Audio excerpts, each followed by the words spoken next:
Hello friends, welcome back to my channel. ఈరోజు మనము ఒక అద్భుతమైన ఐడియా తెలుసుకుందాం. అదేంటంటే నీళ్ళల్లో దీపం ఎలా వెలిగించవచ్చో తెలుసుకుందాం. మరి ఇంకెందుకు ఆలస్యం, వీడియోకి వెంటనే ఒక లైక్ చేసేసేయండి. వీడియోని స్కిప్ చేయకుండా చివరి వరకు చూడండి. మధ్యలో ఉన్న టిప్స్ మర్చిపోతే మీకు అంత పర్ఫెక్ట్గా రాదు. ఇది ఎవరైనా ఈజీగా తయారు చేసేసేయచ్చు అనమాట. మరి వీడియో చివరిలో నేను ట్రిక్ కూడా చూపిస్తాను.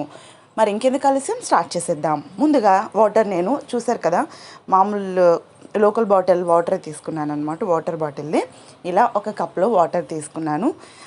అంటే పూలు అనేటివి నేను డెకరేట్ చేశాను అనమాట. ఎందుకంటే ఇప్పుడు దసరా, దీపావళికి మనం ఇల్లు డెకరేట్ చేసుకోవడానికి ఇది బాగుంటుంది కదా, అందుకోసం ఇలా డెకరేట్ చేశాను. మీకు ఇష్టం వచ్చినట్టు డెకరేట్ చేసుకోండి. ఆ తర్వాత ఒక ప్లాస్టిక్ తీసుకొని ఇలా ₹5 కాయిన్ పెట్టి ఆ రౌండ్ని కట్ చేసుకోండి. మీకు ఇలా ప్లాస్టిక్ లేదు అంటే దానికి ఆప్షన్ కూడా నేను లాస్ట్లో చెప్తాను, మరి మిస్ చేయకండి. ముందుగా దీన్ని కట్ చేసేసుకోండి. ఇలా రౌండేనా అంటే రౌండే అని ఏం లేదు, అది కూడా పర్ఫెక్ట్గా రావాలని కూడా ఏమీ లేదు. మీ ఇష్టం, ఎలా వచ్చినా ఏం పర్లేదు. చిన్నపిల్లలు కూడా ఈ ఐడియాని ఈజీగా చేసేయగలరు. ఇప్పుడు మధ్యలో హోల్ చేసుకోండి. చాక్తో ఇలా హోల్ చేసుకోవచ్చు. మీకు కష్టంగా ఉంటే ఏదైనా కమ్మీ తీసుకొని వేడి చేసి దుంక పెట్టుకోవచ్చు.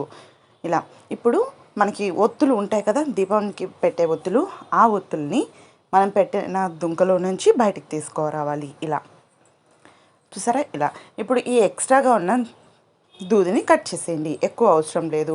బయట వైపు మాత్రం ఎక్కువగా ఉండేలా చూసుకోండి. ఇలా మరి కిందికి కాకుండా కొంచెం పైకి ఉండేలా చూసుకోండి. సో ఇప్పుడు మనం రెడీ చేసుకున్న ప్లేట్ని తీసుకుందాం. ఇందులో ఉండేటివి నీళ్ళే అండి. నేను ఆయిల్ వేసి కూడా మీకు చూపిస్తాను, నూనె లేకపోతే ఆయిలా అన్న విషయం చూపిస్తాను. సో ఇప్పుడు ఆయిల్ వేస్తున్నాను చూడండి. ఇది ఆయిలే, చూసారు కదా, బంకగా కూడా తెలుస్తుంది మీకు. ఇప్పుడు నేను ఈ వాటర్లో వేస్తాను. వేయగానే ఈ ఆయిల్ అనేది చూడండి ఎలా స్ప్రెడ్ అయిపోతుందో, అంటే ఫస్ట్ తీసుకుంది వాటరే అనమాట. సో ఇలా మీరు కూడా 1 or 2 స్పూన్స్ ఆయిల్ అయితే ఖచ్చితంగా వేయాలి. నేను మీకు చెప్పాను, చూపించాను, కానీ ఖచ్చితంగా అయితే ఆయిల్ వేయాలి. సో ఇలా ఆయిల్ అయితే వేసుకోండి. చూసారా, ఆయిల్ వేయంగానే ఎలా అయితే వస్తుందో ఇలా. మీకు 2 స్పూన్స్ ఆయిల్ వేస్తే ఒక 5 minutes వెలుగుతుంది అనమాట వాటర్లో. ఇలా మీరు ఈ వాటర్లో కలర్స్ కూడా వేసుకోవచ్చు. కలర్స్ వేసినా కూడా చాలా బాగుంటుంది. సో ఇప్పుడు మనం తీసుకున్న ఒత్తి చూడండి, నేను ఆయిల్లో కూడా తడపలేదు, అలాగే పెట్టేశాను. ఇప్పుడు ఆయిల్ మీద ఈ ఒత్తిని పెట్టేయాలన్నమాట. ప్లాస్టిక్ ఏదైతే పెట్టామో పెట్టేసి జస్ట్ పైన ఒత్తి ఇంకా మనకి ఎండిపోయి ఉంటుంది కదా, దాన్ని తడపడానికి ఇలా ఆయిల్ కొంచెం ప్రెస్ చేసుకొని ఒత్తిని తడిపేస్తే సరిపోతుంది. ఇప్పుడు నేను వెలిగించి కూడా మీకు లైవ్లో చూపిస్తాను చూడండి ఎలా వెలిగిందో. చూసారు కదా. అలాగే మీకు ప్లాస్టిక్ లేకపోతే ఆప్షన్ ఏంటి అని చెప్పాను కదా. ఏదైనా సరే మీకు ఆ ట్యాబ్లెట్ షీట్ ఉంటుంది కదా, సో ట్యాబ్లెట్ షీట్ అయినా సరే, లేదంటే మనకి కవర్స్ వస్తాయి కదా, థిక్గా ఉండే కవర్ ఏదైనా సరే మీరు దీనికోసం వాడుకోవచ్చు. ప్లాస్టిక్ది లేదు అంటే, లేదా అట్టముక్క ఏదైనా ఉన్నా కూడా వాడుకోవచ్చు.